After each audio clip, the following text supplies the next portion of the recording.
was just reading an article in the Guardian about the Jonestown massacre, and this was 40-year anniversary, I suppose, of the massacre, 17th of November 2018. So this occurred on 17th of November 1978. 900 people lost their lives tragically in this massacre. And they were quite enthusiastic in following Reverend Jim Jones, and eventually they were led to commit mass suicide by drinking cyanide-laced Kool-Aid. That's where the phrase drinking the Kool-Aid comes from. So this is an extreme case of follow the leader. These people followed their leader to their death because they really believed that they were doing God's will. As it says in the article, they weren't brainwashed idiots, but these were just decent, hard-working, socially conscious people, some highly educated who wanted to help their fellow man and serve God.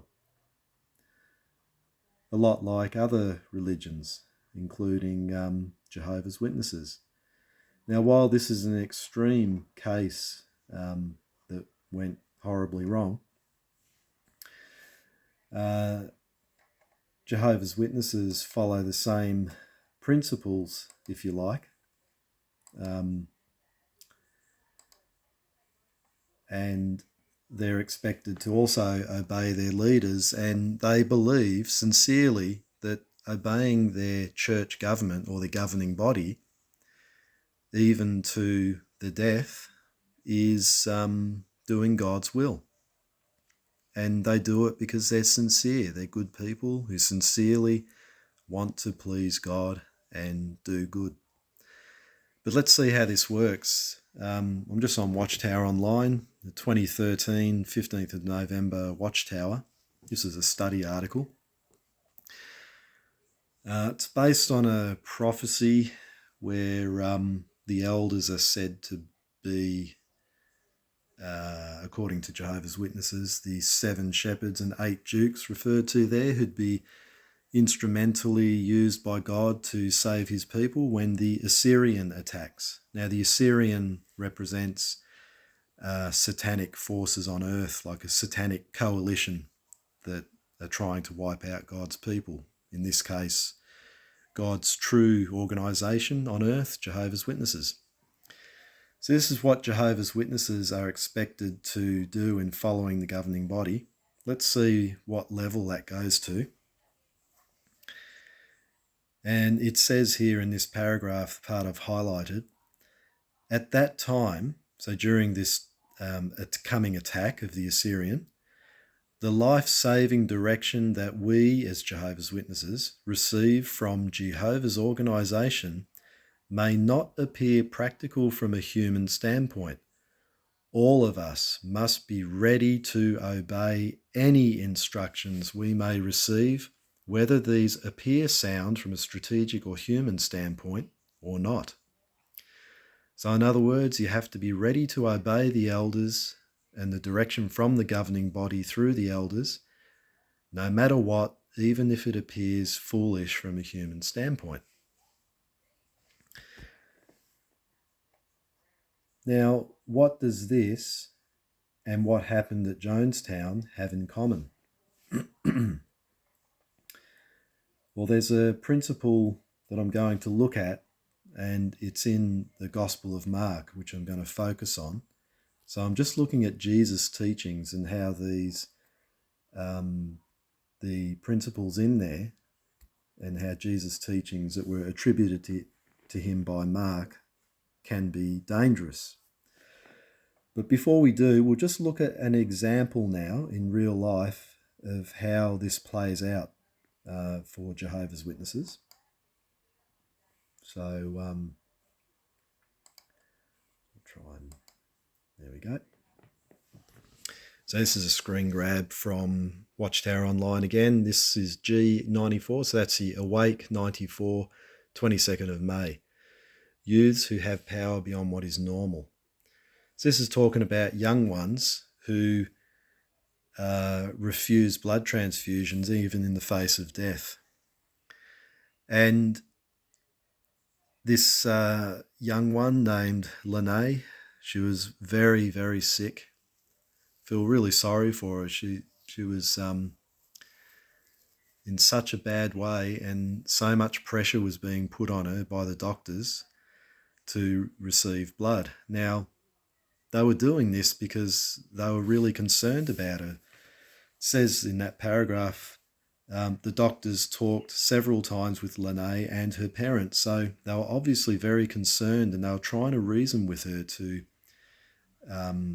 agree to receive blood, because Jehovah's Witnesses are taught that having blood transfusions is against God's law, even though other Christians don't see it that way and will happily receive blood transfusions in good conscience, and even Jehovah's Witnesses at one time did so as well. But now they're taught that doing so is breaking God's law. Now, there's a lot of rules around this that the governing body have written about. For example, they will allow witnesses to have certain, what they deem as blood fractions, be it albumin and things like that. But what they consider to be blood components, which is red cells, white cells, platelets and plasma, they ban the witnesses from having. So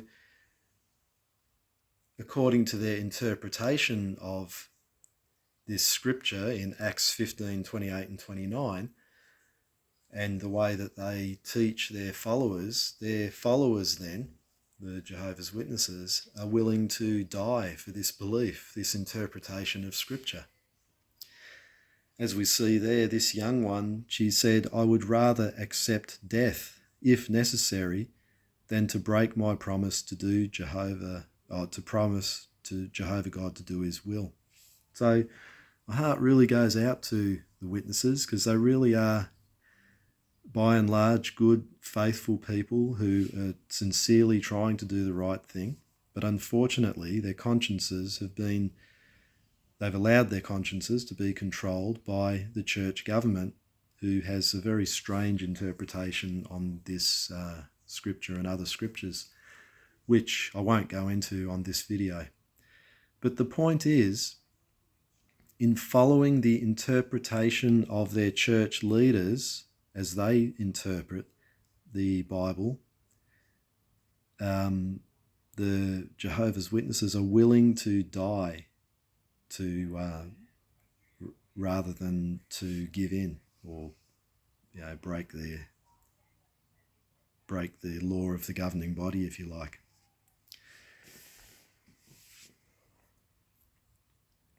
So let's have a look at the principle in Mark. I've just got my Bible here. So Mark was the first gospel written. I used to believe it was Matthew, but according to scholars, it's Mark. It was written around 66 to 74 AD, CE rather. They can't pinpoint the date. There's not enough evidence. We don't even know who the writer is. Traditionally, it's thought to be Mark, but it may not have been. So we don't know who the writer is as well, so it's an unverified account. But we'll just have a look at a principle. It's in Mark chapter 8. So I believe that without getting into interpretations of what God's law is, or whether the people following Reverend Jim Jones were out of their minds or doing the wrong thing or whatever, that's all irrelevant at the moment. I'm just looking at the fundamental principle that underpins this sort of behaviour, if you like. And these words are attributed to Jesus by the Gospel of Mark. So let's have a look at verse 34 and 35 of chapter 8 in Mark. It says, "And calling the crowd to him with his disciples, he," that is Jesus, "said to them, 'If anyone would come after me, let him deny himself and take up his cross and follow me. For whoever would save his life will lose it, but whoever loses his life for my sake and the gospel's will save it.'" So now let's have a think about this. Let's analyse this, right? Who is saying these words? Well, just imagine that you hadn't heard about this man and you haven't been indoctrinated as a kid. So you've got essentially a Palestinian preacher whose credentials you cannot verify. Now, I say that because we're reading from a gospel. We cannot check our source, so we don't know who wrote it for sure. It's thought to have been Mark, but we're not sure. We don't know when it was written. And there is not enough evidence outside the Bible to even talk about. It's very scant. So basically, the only evidence we have is this written account, which we cannot verify. So we have a Palestinian preacher whose credentials you cannot verify, who is asking you to follow him and be willing to deny yourself to the point of laying down your life for him. When you analyse it that way, would anyone in their right mind do that? If a man came along today claiming to be a preacher or a prophet from God and you weren't able to verify his credentials, would you lay down your life in following him? You'd be out of your mind if you did that, wouldn't you? No one would do that. And yet people do, but that's another story. But, when we analyse this, it would be foolish to do that, wouldn't it? And yet that's what this is asking you to do. And it's this principle which affects people to the point where they're willing to follow their leaders because they sincerely believe following their leaders is drawing them closer to God and doing his will. And that's why I believe these principles that Jesus supposedly taught or that are attributed to him are damaging, and they really show what sort of character is being portrayed here. Now, I've been examining Yahweh and his character. He's a vengeful God. He's a manly person of war. He loves killing people groups, even generations after their supposed sin. He finds it acceptable if the Israelites destroy men, women, children, and all livestock, but they preserve the young girls who haven't lain with a man, and they're allowed to marry them. And so when you analyse the character of Yahweh, he's a terrible character.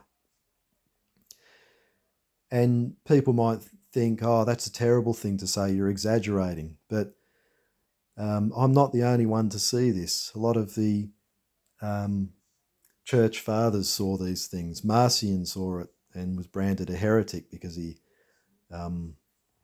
brought that up. And many other people can see that as well. And they're puzzled over the conflict between the character of Yahweh and the character of the Father that Jesus portrays. But more on that another time. So now I thought, well, with this on my mind, I would look at the character of Jesus. So what sort of character is he? Well, let's analyse his teachings, and that's what I decided to do. So this is the foundation of Christian belief, if you like, laying down life and for others, for the sake of Jesus, just as he laid down his lives for his followers, as the Gospels teach. So this principle influences the behaviour of Christians and their attitude toward people, especially those on the outside. So if we have a look at Mark 3, so now I'm going to talk about shunning. This, for witnesses, is very important. When, in my case, I was raised as a Jehovah's Witness from about the age of 7. And because I disassociated formally from the religion on matters of conscience, now I'm being shunned by my former friends and family, including my parents. And without going into whether they're following the correct scriptural procedure, I think there's an example of it in 1 Corinthians 5. Paul talks about removing a immoral man from their midst. So there's that example, but I'm not going to go into the ins and outs of it because on how they're applying it wrong or whatever. I'm just going to look at the principle I believe is behind it, because Catholics also practice a form of excommunication. I'm sure there's many other religious groups that do, and some don't. They're more relaxed about it. So it all boils down to interpretation at the end of the day. But let's have a look at this principle anyway. It says, this is how... and the reason why I'm mentioning this is because I've heard through the grapevine my parents referring to the congregation as their family. And Dad has said to me once that I'm no longer part of Jehovah's family. Okay, so let's have a look what Jesus said about family. And that is Jesus, his mother and his brothers came, and standing outside, they sent to him and called him. Now, why are they calling him? Well, verse 21 says, and when his family heard it, they went out to seize him, for they were saying he is out of his mind. So they obviously didn't agree with what Jesus was doing, and they were concerned about him, I suppose. So they went to try to maybe talk some sense into him, or even pull him out of the situation, which is quite amusing because if you look at the Gospel of John, Jesus' mother's right with him from the start at the first miracle. So anyway, that's a contradiction for another time. So a crowd was sitting around him, this is verse 32, and they said to him, your mother and your brothers are outside seeking you. And this is what Jesus said. And answering them, he said, who are my mother and my brothers? And looking about at those who sat around him, he said, here are my mother and my brothers. For whoever does the will of God, he is my brother and sister and mother. So what Jesus was saying in a nutshell is that, well, my mother and brothers are not my family. You're my family because you're doing the will of God. And this is what my parents have been saying, in particular my dad. And this principle underpins the attitude of the witnesses with the shunning policy, because even though I've formally withdrawn from the organisation and I'm no longer under the authority of the governing body anymore, because I've pulled myself out of that, they're still punishing me. They're still using my family against me, even though I'm not part of it anymore. And it's because of this principle that Jesus supposedly taught, which is attributed to him in the Gospel of Mark. When you boil it down, it's a destructive principle. It breaks up families, plain and simple. And this gets to the character of Jesus. This shows how dangerous and abhorrent his teachings are. And what makes it even more dangerous is that anyone can come along and interpret it the way they want. So they can, the Jehovah's Witnesses before the year 1952 didn't practice shunning at all. You were free to leave. But now, if you leave from 1952 onwards, they practice shunning. They even, in a Wake article in 1947, they condemned the Catholic Church for excommunication. But now they practice it themselves. So it's open to interpretation, isn't it? Even by one religious group, their interpretation can change. And it causes a lot of grief and suffering. There are some young witnesses who, they're young adults, but they've never lived out of home before. They haven't even possibly finished uni yet or got secure jobs.